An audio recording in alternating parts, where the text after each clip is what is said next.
niyo po, isa sa maganda at sa masarap na pakiramdam ay ang sumamba sa isa at buhay na Diyos. Lalo na kapag naranasan mo yung kanyang presensya, yun yung kapayapaan, yun yung kagalingan, yun yung joy, kasiyahan na meron. Sapagkat ang presensya po ng Diyos kapag tayo kahapon nakakabalik po, parang ayaw na natin umalis. Masarap. Amin po ba mga kapatid? Kaya pala, nang maranasan itong si John, Peter, and James, yung transfiguration, yung pagbabagong anyo ng Panginoon Kristo nung kasama sila doon sa bundok umakyat, nananalangin. Nakita nila yung transfiguration, naranasan nila yung glory, naranasan nila yung presensya ng Panginoon. Sabi nila, dito na tayo tumira, kung tayo ng tubol dito, huwag na tayo umalis. Ipagtatayo na namin Panginoon, kaya ng tent dito. Ano niyo po? Ganun yung pakiramdam kapag ang presensya ng Diyos ay naranasan natin. Ngayon po taon po ito. Sabay-sabay, basahin po natin. 2024 is the year of God's favor. Sino naniniwala? Alam niyo po kung bakit ito yung tinanggap natin sa Panginoon. Kasi naniniwala tayo na ang pabor ng Diyos hahabulin ang mga anak ng Diyos. Kasi po ang pabor po ng Diyos, ang ibig sabihin ng pabor, wala kang ginagawa, hinahabol ka na. Bakit? Kasi hindi ikaw, hindi tayo. Si Kristo yung nasa sa atin at nakikita sa atin ang Diyos. Ang nakikita sa atin ng Diyos, hindi naman tayo. Ang nakikita sa atin ng Diyos, si Kristo na nagligtas sa atin. Kaya, yung mukha ng Panginoon ay nakabaling na sa atin. Ang mukha ng Panginoon ay nakatingin sa atin. Ang mukha ng Panginoon ay magliliwanag sa atin. Alam po natin yan, pinag-aralan na po natin yan yung mga nakaraan. Ang taong ito ay dinideklara natin, 2024 is the year of God's favor.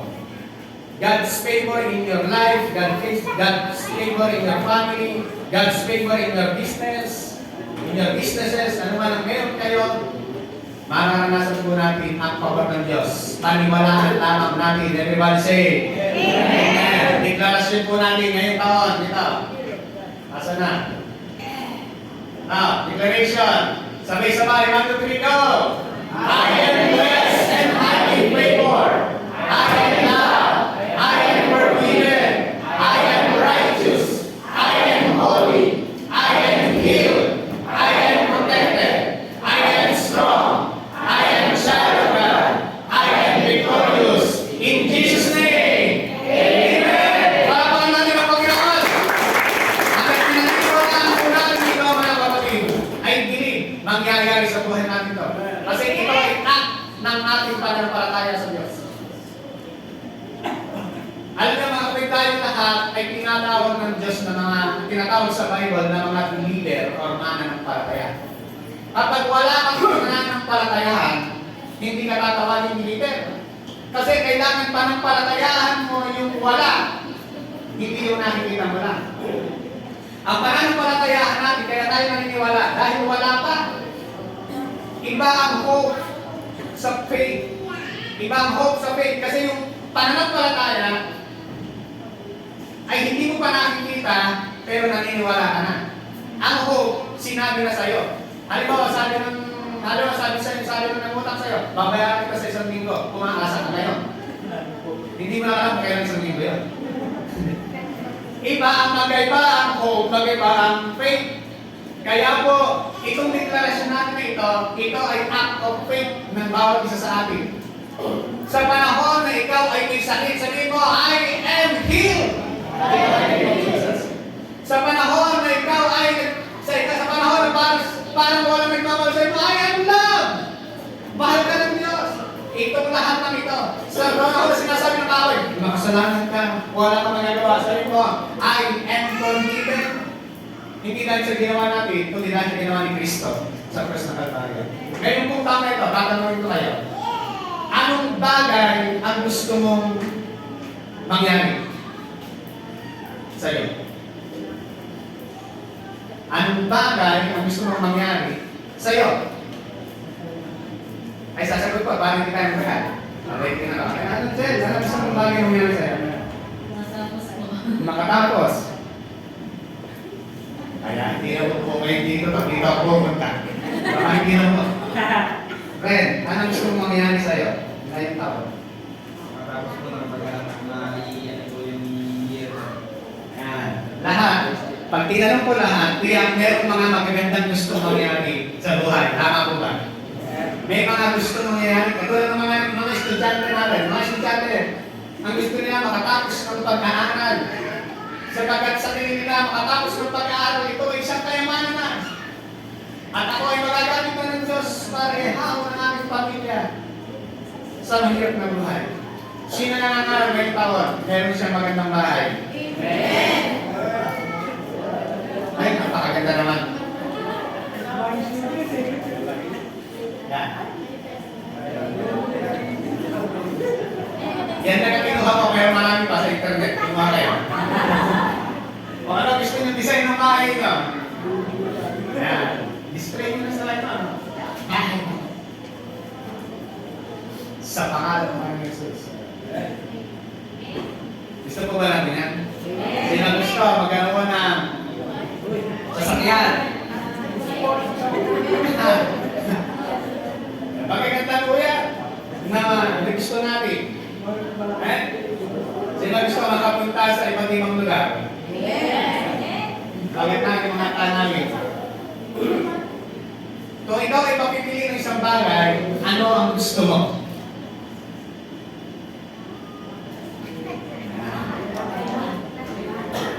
Isa lang. Dahil ang ating pag-aaral ngayon ay wanting. Nakapatid, kung meron isang bagay na gusto kang mangyari sa'yo, ano yung bagay na ito?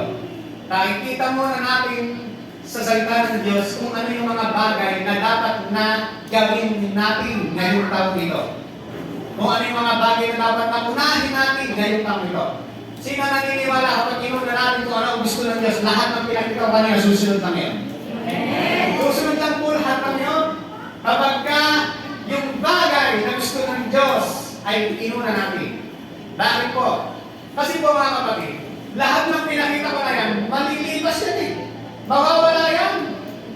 Masisira ang sasakyan, ilang taon lang, masisira yan. Pagka meron ka isang sasakyan, alam mo ba kung magkano ang maintenance niyan? Pag hindi ka meron ka sasakyan, halimbawa, yung pinakita ko kanina, mga Spartan, gano'n ang maintenance niyan? Yung malaking bahay na pinakita ko, sige. Tewa ko lang hindi ka hituran sa paglilinis dyan. Magaganda. Gusto natin yung mga place na pinakita ko, mga lugar-lugar na saan mo gusto pumunta, gas-gasan bulsa mo. Lahat ng yan pwede mong maranasan. Kaya lang, lahat ng yan pansamantala, lilipas, mawawala. Merong isang bagay na kailangan tayo na gawin. Ngayong taong ito, babawalin po natin, alam po natin, dito sa mga pag-aaralan po natin ito, tuturo sa atin ng Panginoon, ang Holy Spirit sa oras nito, meron lang patayin sa atin na isa, para pag nag-group tayo mamaya, group mamaya, para pala na mo mamaya, after ng preaching kasi may group, mga 10 minutes, maximum. After po nun, kung ano yung mga revelation na tinanggap mo sa Panginoon, share mo lang. Pagka 10 minutes na, okay na, closing prayer na. Pag-pray bawat isa. So yan po. Kaya naman natin. Ano yung one thing na dapat na mangyari sa ating buhay? Ano yung one thing, biblical principle po ito. One thing na dapat na mangyari, unahin natin ngayong taon ito.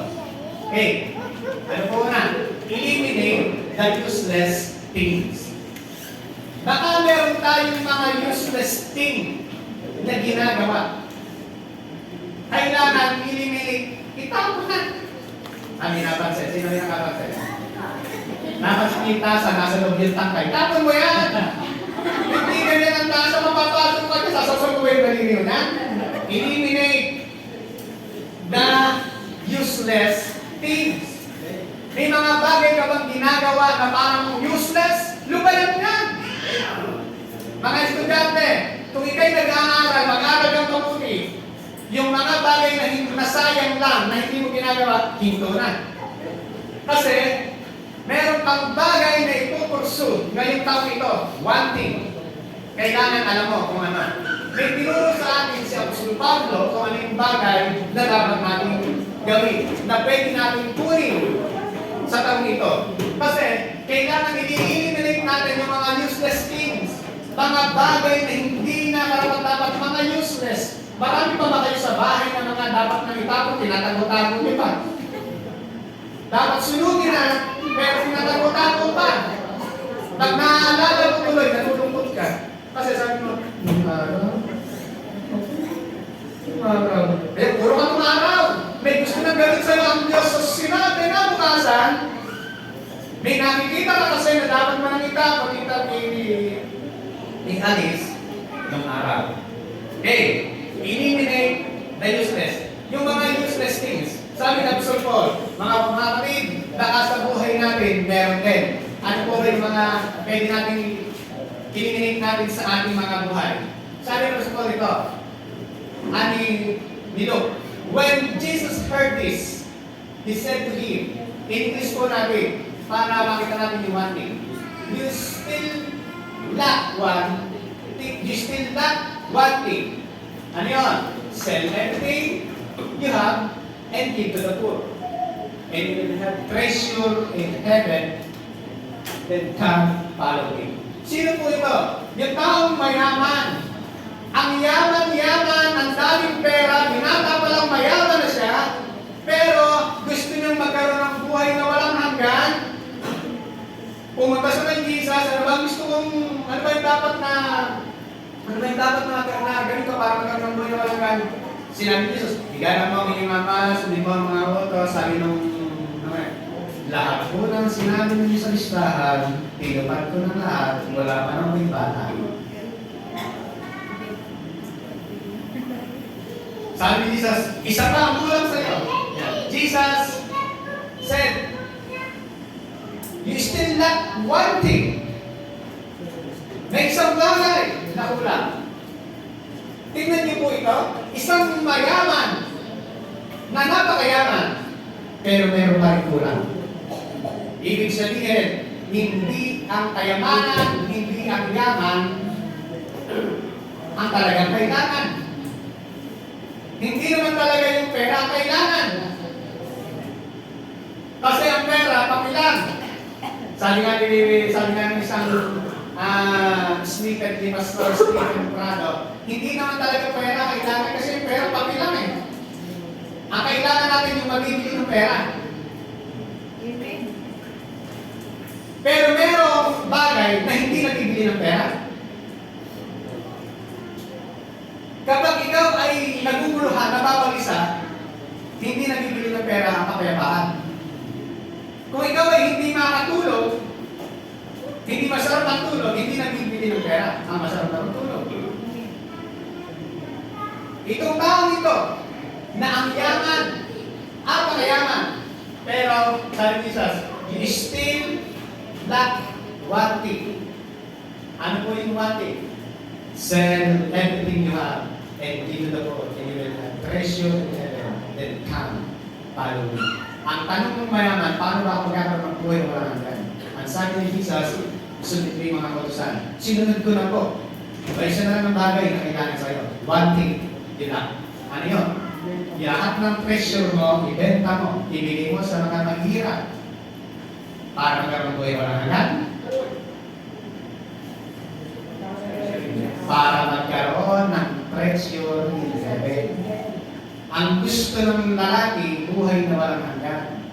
Pero hindi kasi nababayaran ng pera ang buhay na walang hanggan.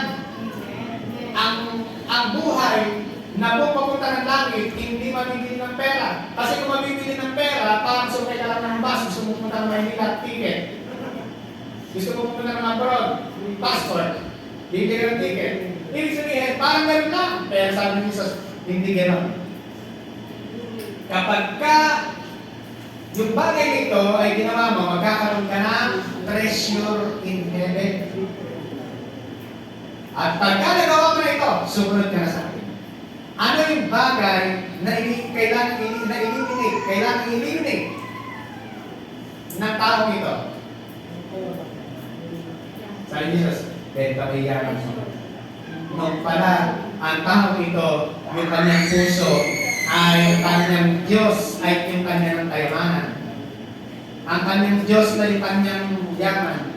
Yung Greek word, ang yaman na meron, yung ang Diyos at may kayamanan sa Greek word, mammon. Meron siyang mammon. Ingatan niya yung kanyang mammon. Yun ay Diyos-Diyosan po. Diyos-Diyos, kayamanan, Diyos-Diyosan. Pero sabi ni Jesus, eliminate mo. Eliminate mo yan. Ano ang ibig sabihin nito, mga kapatid? Hindi masama na meron tayong pera. Hindi masama na mayaman tayo. In fact, I declare na lahat ang bawat isa ay maging bilyonaryo, yumaman, masenso. Pero, hindi yan ang totoong magpapasala sa buhay ng tao. Mas masarap kung maunawa natin yung meron tayong yaman, pero alam natin kung paano gagamitin. Amen. Alam natin kung paano saan dadalhin. Tingnan niyo po. Kaya sabi ng una, letter E, eliminate the useless thing. Next letter E, evaluate your things. Evaluate mo. Ano ba yung bagay na dapat mong ini-evaluate? Masaya ka ba dito? Nung pag ginawa ko to, masaya ako? O lumungkot ako? Evaluate. Yung nakaraang taon na naging malungkot ka, evaluate mo. Huwag mo nang gagawin, huwag mo nang dadalhin ngayong taon, 2024. Yung mga bagay na hindi maganda noong 2023, evaluate. Kailangan magkaroon ka ng evaluation para hindi mo nadadalhin yun ngayong taon. Ano ba nangyari sa iyo nakaraang taon? Ano ba yung mga bagay na hindi na magandang pinagdaanan mo na nakaraang taon? Huwag na natin babaunin ngayong taon. Kailangan meron tayong evaluation. Ini-evaluate mo yung mga bagay. Baka mamaya gawa tayo ng gawa. Hindi naman para yun ang mahalaga. Meron palang mas mahalaga. Kasi merong mahalaga naman, pero merong mas mahalaga. Kailangan doon tayo lagi pupunta sa mas mahalaga. Kasi pagka yung ginagawa natin, parang, mahalaga naman to. Oh, tama, okay lang, mahalaga naman yan, pero baka mayroong mas mahalaga, kailangan yun ang ating gagawin. Halimbawa, bigyan ko ng isang one thing. But one thing is needed. Ano po yung istorya po na ito? Itong istorya na ito, ang Panginoong Isus Cristo ay pumunta ron sa bahay nila Marta at Maria. Doon sila pumunta po rin sila naghahanda ni Marta ng pagkain. At habang naghahanda ng pagkain, sabi ni Marta, napapagod na. Dahil napapagod na, sabi na, Panginoon, pwede bang sabihin mo na kaya maritulungan na ako sa pagkain siya? Totoo naman nung hindi nangyari sa mga operator. Mahalaga bang ipaggayak yung bisita? Pero meron parang mas mahalaga. Sabi ni Lord, but one thing is needed. Huwag kang maguluhan, Marta, Marta. Di ba sabi ko dyan, Marta, Marta. Huwag kang maguluhan sa maraming bagay. One thing is needed. And Mary has chosen the good part, which will not be taken away from her. Ano po yun? Pinili niya na umupo at makinig sa pangalan ng Panginoong Jesus. Mga kapatid, nung pang pumasok ang bagong taon, naupo ba tayo nakinig sa pangalan ng Panginoon? Sige, okay lang kung hindi na. Kasi ito na nga yun ngayon. Ito yung gusto ng Diyos na mangyari sa'yo. One thing is needed. Ano po? Pinili ni Maria ang mas mabuti. Lahat naman ay mabuti. Pero pinili niya ang mas mabuti. Marami tayong ginagawa. Mabuti naman. Huwag mong hihinto. Pero piliin mo yung mas mabuti. Kasi sa mas mabuti, doon nalulugod ang Diyos. Ano po ba sinabi niya kay Marta? Marta, naguguluhan ka sa maraming bagay. Pinili ni Maria yung mas mahalaga. Hindi mo sinabi, ay, Maria, oo nga, hindi siya ang kapatid mo, gawain ka ba? Ayaw mo tulungan. Hindi ganon ang nangyari. Kundi, napagsabihan ay si Marta. Ligalig na ligalig eh. Ligalig na ligalig. Doon nakapokus sa bagay na hindi naman masyadong mahalaga. Doon nakapokus sa bagay na ang pinapahalaga na yung bagay na hindi naman masyadong mahalaga sa Diyos. Alam niyo po pala, kapag ka ikaw ay masyadong abala sa isang bagay, nakapokus na yung isip mo sa bagay na yon, at maaaring kinakausap ka ng Diyos, hindi mo marinig ang Diyos. Dahil ikaw ay abala-abala sa isang bagay. Pero hindi naman yun ang pinagagawa ng Diyos.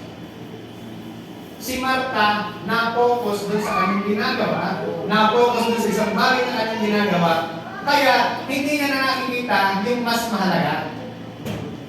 Pagka tayo na-focus na sa bagay dito sa mundong ito, yung pinakita ko kanina sa inyo, halimbawa, pag pinagpukosan natin yan, hindi mo sinasabi masama yan, pero pag na-focus tayo dyan, at nabali yung ating pananaw dyan, at hindi na tayo nabali, at hindi na tayo na-focus na tayo dyan, mahihirapan tayo pumokus sa pakinig na sinasabi ng Diyos. Tingnan niyo po, sabi ng Panginoon, Marta, yung isang pagtawag, okay na, friends. Pero siya, friends. Iba yun eh. Sino mga nanay? Tinatawag yung anak.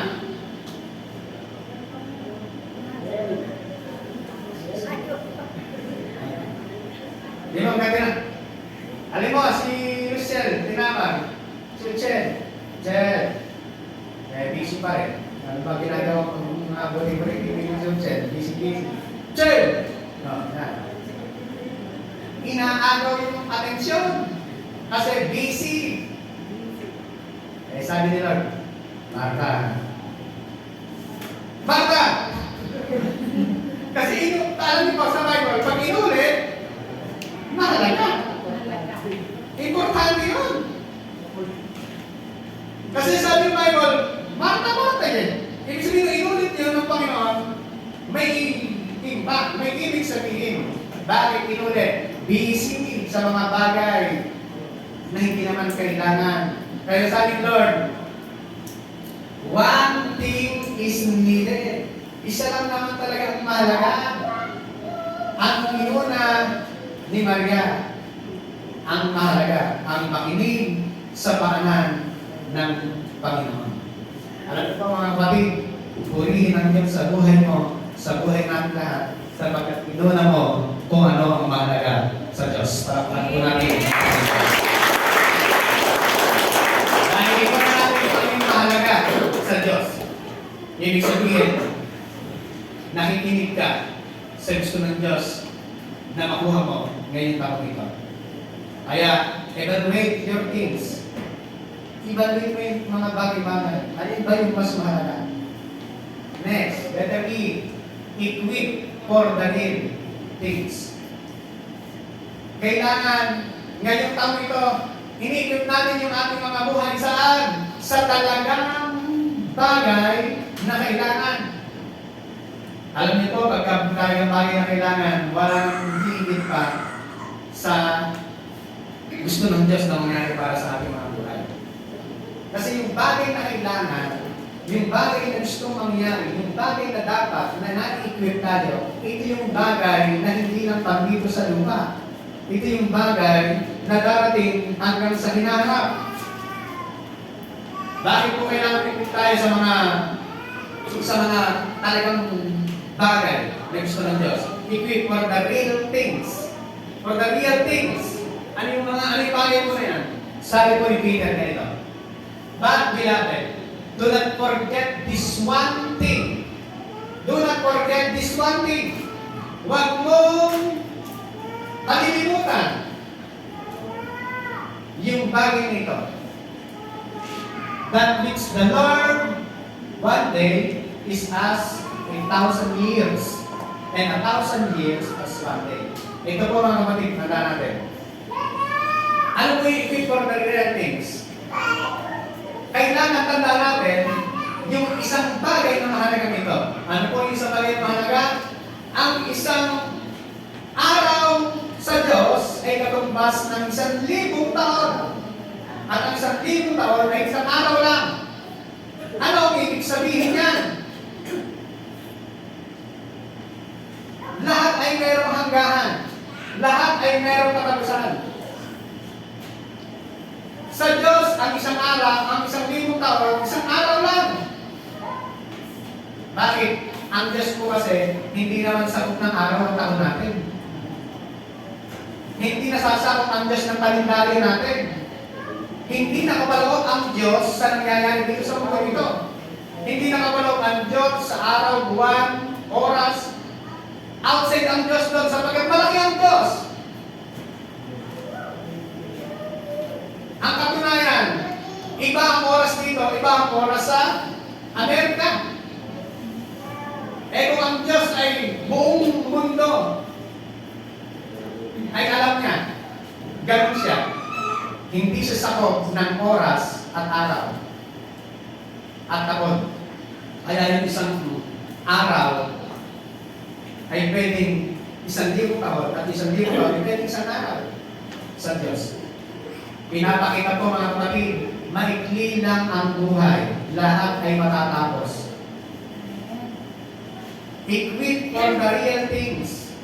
Ano po yung mga real things? Yung ginagawa natin sa Diyos, pagsamba natin sa Panginoon, lahat ng mga ginagawa natin sa Diyos, that is the real things. Ano po? Yung pagsamba na ginagawa natin sa Panginoon, hindi lang dito panlupa, ito ay panlangit. Kung ikaw ay sumasamba dito sa lupa, hindi matatapos yan, pati sa langit may pagsamba rin. Kaya nga ang pagsamba natin ay spirit. Ang pagsamba natin ay espiritu at sa katotohanan. Kasi pag sumasamba tayo sa Diyos, pumapalakpak tayo, umaawit tayo, sumasayaw tayo, lumulundag tayo. Kasi espiritu yung ating pagsamba. Kung gagawin natin ang pagpalakpak, pag-awit, minsan umiiyak tayo, minsan tumatawa tayo para tayo masisiraan dito, ay sasabihin ng nakakakita sa atin ng mga taga-sanlibutan, ay mga nasisiraan na. Kasi ang pagsamba ay lumilipat tayo mula sa realidad papunta sa espiritu. Kasi ang pagsamba natin sa espiritu at sa katotohanan. John chapter 4 verse 23-24. Hinahanap ng Diyos ang mga tunay na sumasama sa Kanya sa espiritu at sa katotohanan. Ano po hinahanap ng Diyos sumasama sa Kanya sa espiritu? Kaya dapat, kung tayo sumasama sa Diyos, sumasama tayo sa espiritu. Hello? Tayo ba kanina, nagtiyak niyo ba na tayo sumama sa espiritu at katotohanan kanina? Kasi kung ikaw ay nahihiyang pumalakpak ng kamay, hindi ka ala ka pa sa spirit. Kung ikaw ay nahihiyang lumundag, ala ka pa sa spirit. Kung ikaw ay nahihiyang sumayaw, umitak-itak, ala ka pa sa spirit. Kasi kapag ikaw ay nasa spirit na, wala ka nang pakialam sa laman, wala ka nang pakialam sa nakakakita sa iyo, sumasayaw ka lang sapagkat sumasayaw ka sa espiritu at sa katotohanan. Pumapalakpak ka langit sa espiritu at sa katotohanan, that's the real things. Kapag yung pagsamba natin sa Diyos, napipigilan pa tayo. Pagkaitatas tayong kami, pagkagaling pa lang. Ala ka pa sa spirit, gumagaya ka lang. Kasi na naman.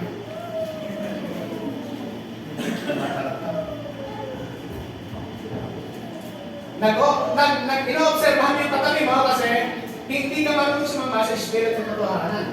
Mga kapatid, biblical, John chapter 4 verse 23 and 24. Ang tunay na sumasamba sa Diyos ay sumasamba sa Espiritu at sa katotohanan. Hindi na nahihiya na sumamba sa Diyos. Kapag ka nandito sa pisikal, mahihiyang sumamba, nahihirapan. Sabi pa sa leader, tas mula din ang ating kamay. Kapag ikaw ay lumipat sa Espiritu ng pagsamba, abay lahat gagawin mo na dito. Hallelujah! Kasi nga, nasa Spirit ka na noon ng pagsamba. Hindi ka na nakatingin sa iyong mga katabi. Nandito ka nasa Espiritu ng pagsamba sa Diyos. Yun yung real things, mga kapatid. At kapag naranasan natin yan, nagkakaroon tayo ng talagang kapayapaan. Nagkakaroon talaga tayo ng totoong kasiyahan, kaganahan, sapagkat ang presensya ng Diyos, nandun yung kasiyahan, nandun yung kapayapaan, nandun yung totoong pag-asa at pagpapala ng Panginoon. Equip for the real things. I-equip po natin to. Pagka sinabing i-equip, palakasin. Ngayon taong ito, mga kapatid, palakasin mo yung pagsamba mo sa Diyos. Hello? Ay? Malata ang kausap ngayon. Kailangan na palakasin yung pagsamba niya sa Diyos ngayong taong ito, mga kapatid. Sila excited na palakasin yung pagsamba sa Panginoon. That's the real things, mga kapatid.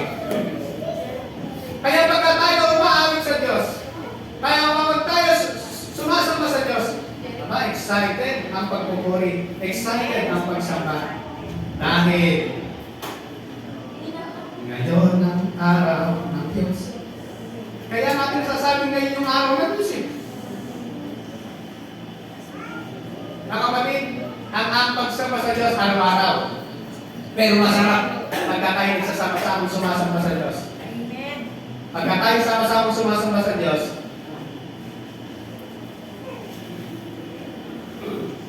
pagka tayo nagsasama-sama na sumasamba sa Diyos, mga kapatid, napakasaya. Napakasaya. Kaya ito yung isang bagay na kailangan natin i-equip, yung pagsamba natin. Ano pa yung kailangan? I-equip natin ang ating pagbabasa, pag-devotion.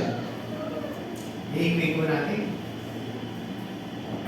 Meron tayong mga revelation na napapakinggan, na take note. I-equip po natin. Yung nakikinig sa Holy Spirit, i-equip po natin sa ating mga buhay. Yan yung bagay na kailangan natin i-equip sa atin. One thing. Huwag natin kalilimutan. Sabi ni Peter, do not forget this one thing, that with the Lord one day is 1,000 years, and 1,000 years is one day. Yan yung nangis ng Diyos.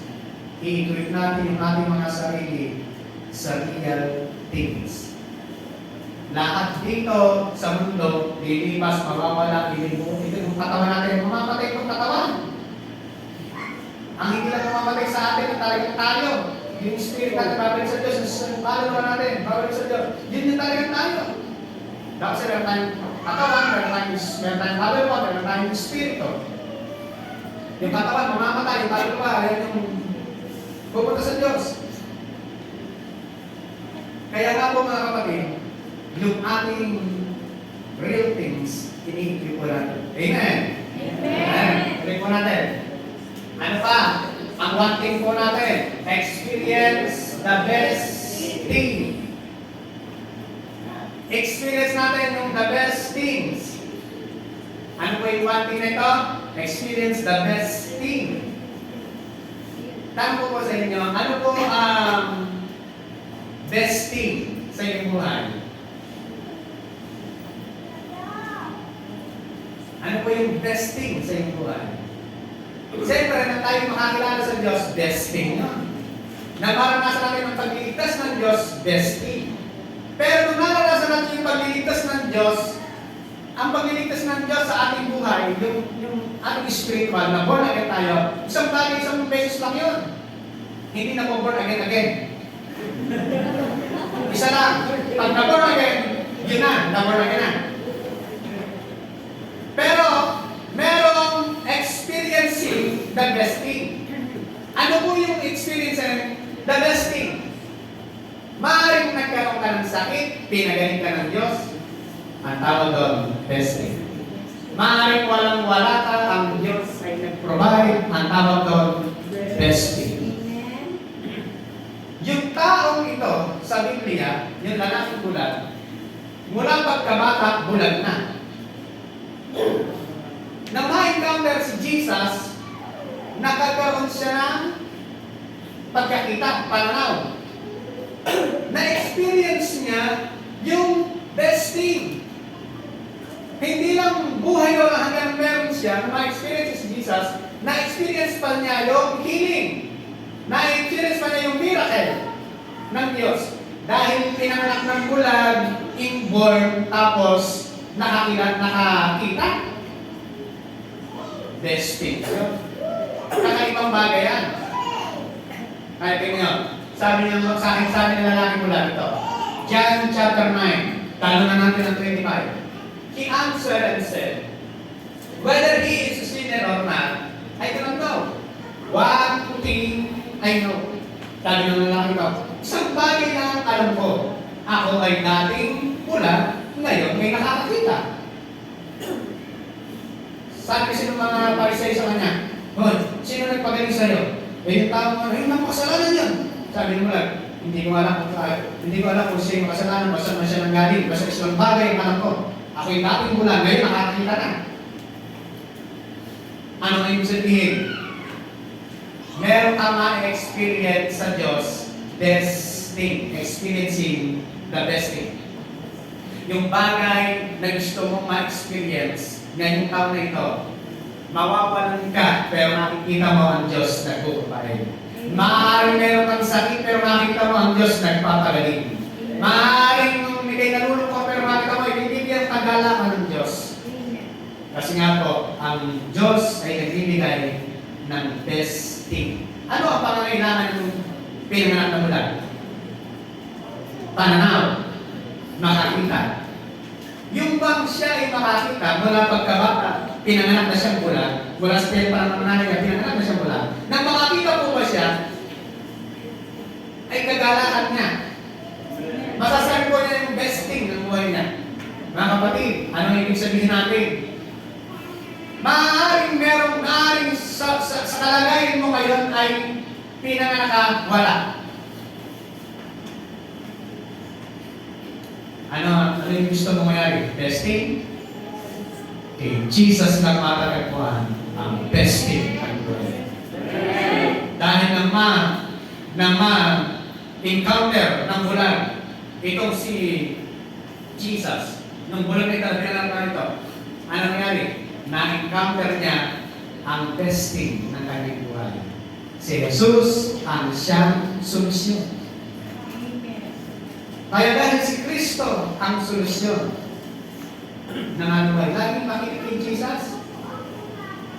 Nasabi ng Bible, si Jesus ang ating pastor. Ako ang pastor ng mga tupa, sabi ng Panginoon Jesus. At ang aking mga tupa ay nakikinig sa akin. Kung si Jesus Christ ang ating pastor, at nagsasalita sa atin, ang mga tupa ay nakikinig. At dahil ikaw ay nakikinig, maranasan mo ang best thing sa Panginoon. Yan ang gusto ng Diyos na mangyari. Kasi sabi niya, one thing I know. Ito yung dati kong, ang isang bagay lang naman po. Dati akong kulang, pero ngayon nakakakita na ako. Gusto ko po ba mga gusto niyo po meron kayong dating parang wala naman ako dati. Pero bakit ngayon, iba na ang buhay ko? Dati, parang wala ang buhay ko. Pero ngayon, bakit iba na ang buhay ko? Dahil na-encounter mo ang Panginoon. Amen. And, ano pa po? Tuloy natin. Exercise the main thing. Exercise the main thing. Ano po yung exercise natin? Ano po yung ating exercise? Ano po yung main thing na ito? Kasi meron po tayong kailangan na laging ine-exercise sa buhay natin, na laging meron tayo. Dapat malaki yun. Para dumating man yung bagay na yun, makakaya natin. Exercise the main thing. Ano po yung main thing na sinasabi? Philippians chapter 3 verse 13. Brethren, I do not count myself to have apprehended. But one thing I do, forgetting those things which are behind and reaching forward to those things which are exercise the main thing. Ano po yung main thing na kailangan natin exercise? Sabi ni Apostol Pablo ay ito, forgetting those things which are behind and reaching forward to those things which are ahead. Isang bagay ang ginagawa ko, sabi ni Pablo, ito yung ina-exercise ko lagi sa aking sarili. Ano po yun? Kinakalimutan ko rin yung mga nakaraan at aking hinaharap ang paparating. Hinaharap ko yung mangyayari. Kung ikaw ay nagtagumpay noong 2023, isipin mo na yan. Hindi pa tapos ang Diyos sa'yo. Meron ka pang mararanasan mas tagumpay sa 2024. Kung ikaw ay hindi pinagkulang ng Diyos noong 2023, hindi ka pagkukulangin ng Diyos lalo ng 2024. Exercise the things. Yung things na kakalimutan mo yung mga nakaraan. Kakalimutan mo yung mga bagay nung nakaraan. At hahanapin mo yung kasalukuyan. Yan yung one things ni Paul. Yan yung gusto nangyari ni Apostol Pablo. Kapag ito pa mga kapatid, nangyayari sa atin, na-exercise natin yung main thing na ito, kailangan natin ginagawa. Yung hinaharap ang ating tingin at yung kasalukuyan natin ay atin ang niligimon. Kasi ang gusto ng Diyos, laging bago, sapagkat ang Diyos natin ay Diyos ng laging bago. Huwag tayong umasa, huwag tayong manatili sa nakaraan. Dahil ang Diyos merong inilaan laging bago sa inaharap. Sabi po ng Jeremiah, ang pag-ibig ng Diyos ay laging sariwa bawat umaga. Ano daw po yung pag-ibig ng Diyos? Laging sariwa.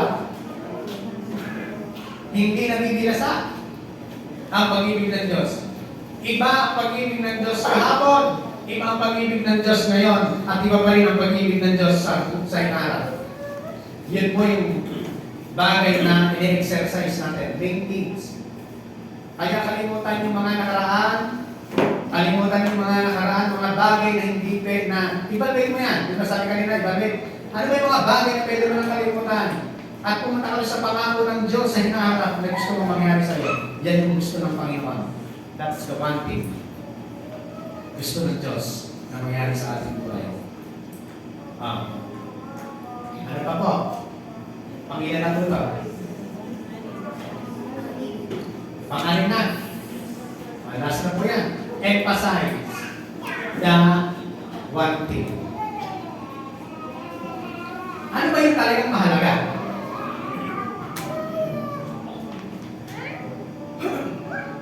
Huwag po namin kalilimutan ang bilin ng Diyos ngayon.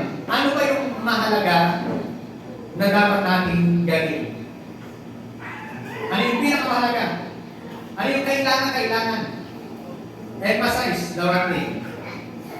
Bibigyan ko po kayo ng isang bagay na dapat natin tandaan na mahalaga. Kailangan. Ito. Sabi ng Diyos ni Joshua, behold, this day I am knowing the way of all the earth. Mamamatay na siya.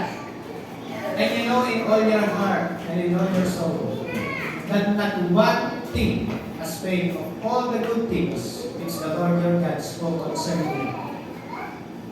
All have come to pass for you. Not one word of them has failed. Sabi ni Joshua, mamamatay na ako. Mawawala na. Lilipas na. Mawawalan ako dito sa mundong ito. But gusto kong malaman ninyo ng buong puso, ng buong kaluluwa nyo, na walang isang bagay na binigo tayo ng Diyos.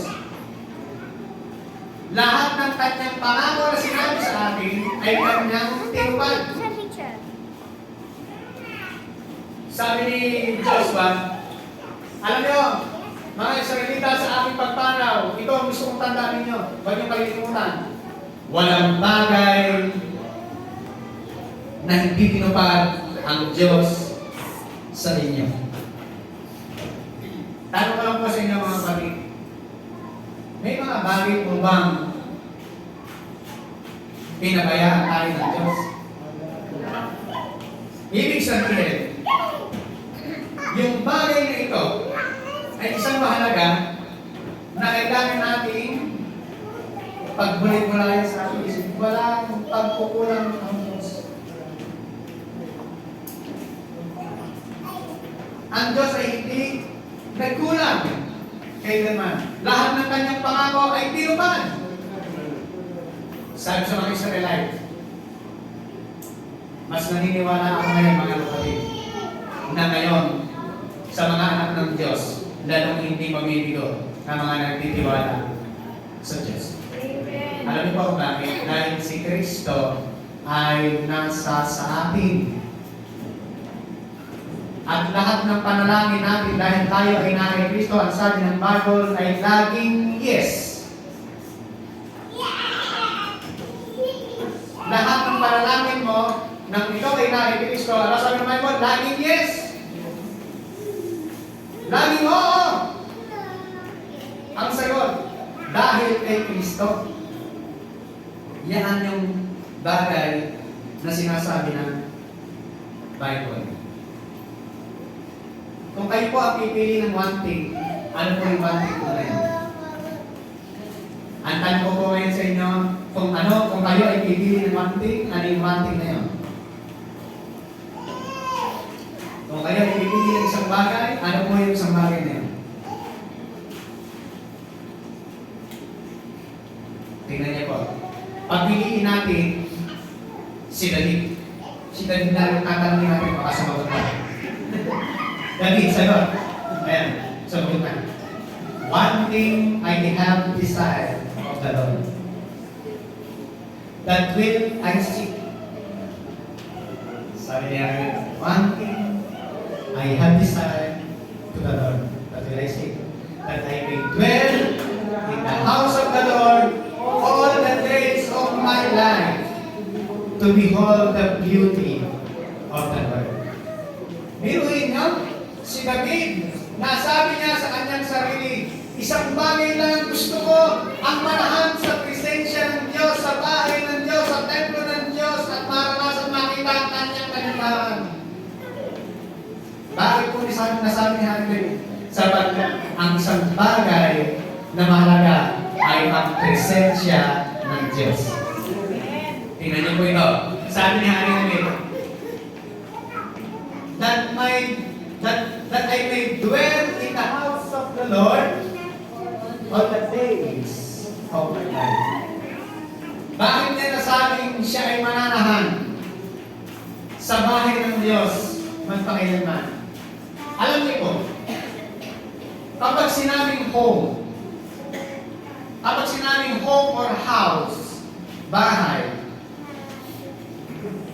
ang ibig sabihin po niyan, kapag ikaw ay nasa bahay, nasa house, nasa home, yan po ay merong rest. May kapahingahan, may kapayapaan sa loob ng bahay. May pag-ibigan sa loob ng bahay. Ang isang maganda, yung rest. Kasi sa loob ng bahay, nakamamayhan ka na natutulog. Kaya sabi ni David, that I may dwell in the house of the Lord all the days of my life. Mananahan siya roon sa tahanan ng Diyos magpakailanman. Kaya sabi ni David, there is one day in your court. Kaya namin yung better is family in your court. Ano ba yung title na? Better is family. Kasi po mga pangit. Ano pa gano'n? That to behold the beauty of the Lord. Makita niya ang kagandahan ng Panginoon. Ano po yung tinutukoy niya? Yung presensya ng Diyos. Gusto niya maranasan yung presensya ng Diyos. Isang bagay na emphasize. Ano po yung mahalaga? Presensya ng Diyos, manahan sa presensya ng Diyos. Dahil po may tawag ito. Isang bagay ang dapat na mahalaga sa atin. Manahan sa presensya ng Diyos. Ang presensya po ng Diyos ay ating shelter. Ay ang ating home, ang ating tuglihan. Hindi natin alam kung ano ang meron ng 2024. Mag-isa lang ang dapat na dapat natin malaman. Ang malaman natin, dapat tayo nananahan lagi sa presensya ng Diyos. Nananahan tayo lagi sa gusto ng Panginoon sa ating mga buhay. Tingnan niyo po. Ano po ang life application natin? Sabay-sabay, 3, go!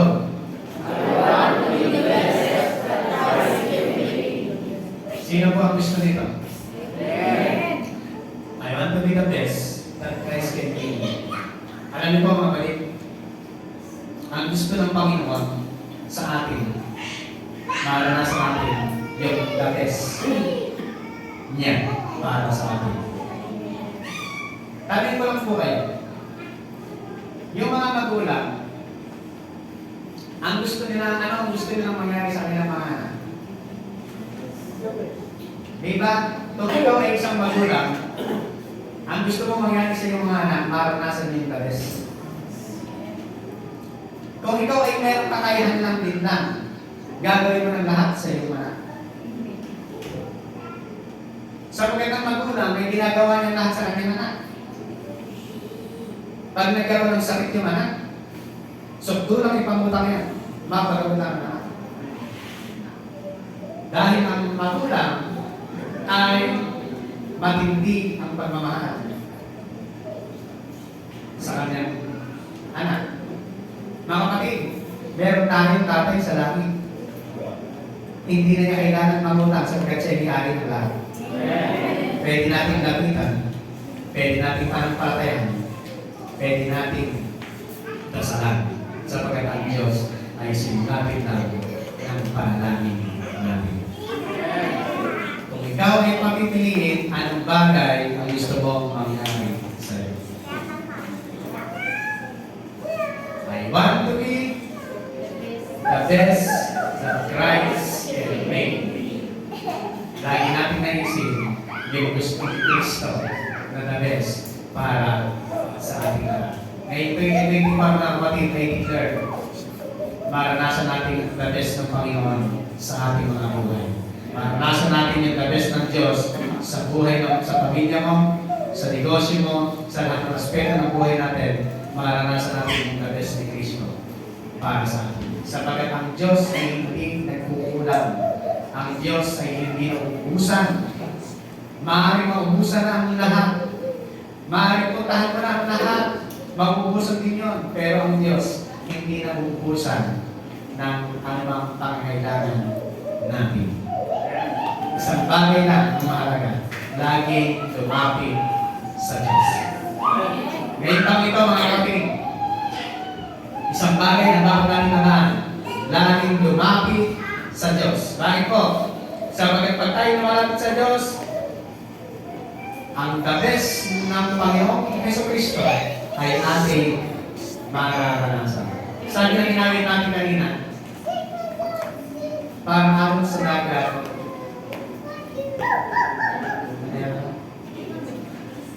nang dumating ang Panginoon sa ating buhay. Sa sarapdampi,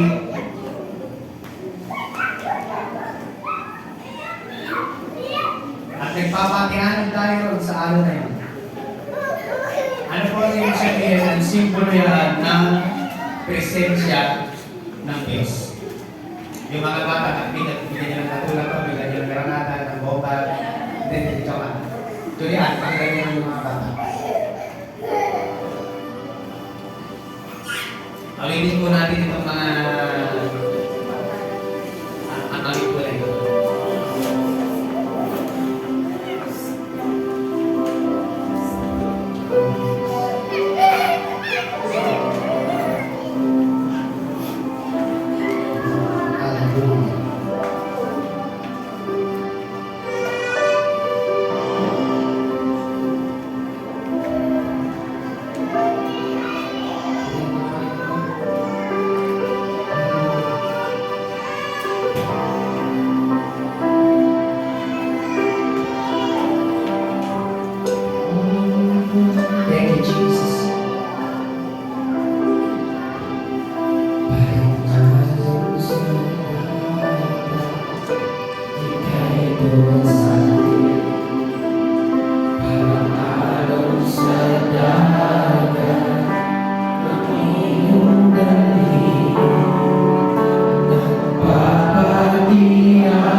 pusong ito ay kay mahalin. Hindi mapapagod ang pusong ito ay kay ulitan at mahalin. At hindi magsasawa na ikisang mahalin. Minsan sa pagsamba natin sa Panginoon, sa pagpuri natin sa Diyos, natatanay tayo ng ating mga emosyon. Pero mga kapatid, isang bagay at isang deklarasyon sa umagang ito, na naman ang dumarating sa iyong buhay, masasabi mo pa rin sa Panginoon na hindi ka mapapagod at hindi ka magsasawa na magpuri sa Diyos. Ang sabi niya, hindi mapapagod ang puso ito. Nawitan ka malis. Hindi magsasawa ika'y sambahin. Bawat sandali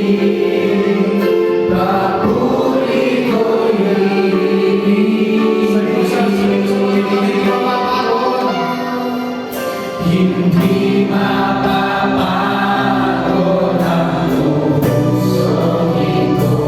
Istawan mo yung kayo.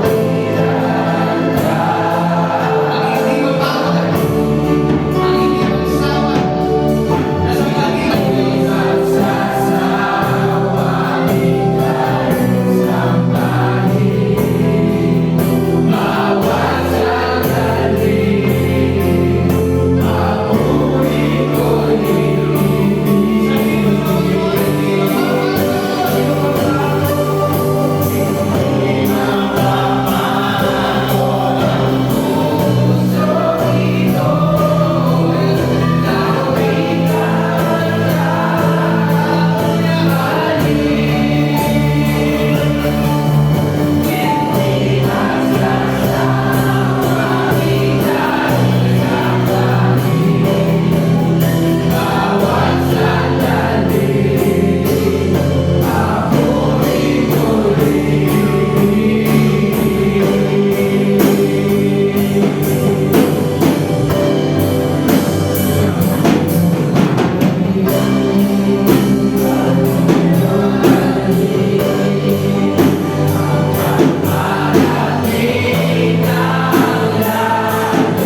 nagsasawa na sa magina, sapagkat ikaw ay Diyos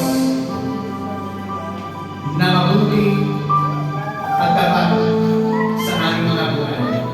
Maraming salamat po aming Ama, dahil ikaw po ang aming Diyos na kilala. Aming na Diyos, aming sinasambong Diyos, aming tinuturing Diyos, aming pinapasalamatan, dahil ikaw ay tapat ngayon at magpakailanman. Maraming salamat po aming Ama sa taong ito. This year, 2024 is a year of favor sa iyong mga anak. Maraming salamat sa iyong kabutihan. It's the one thing we need, na ikaw ang Diyos na aming sambahin at kami ay malaman sa iyong presensya.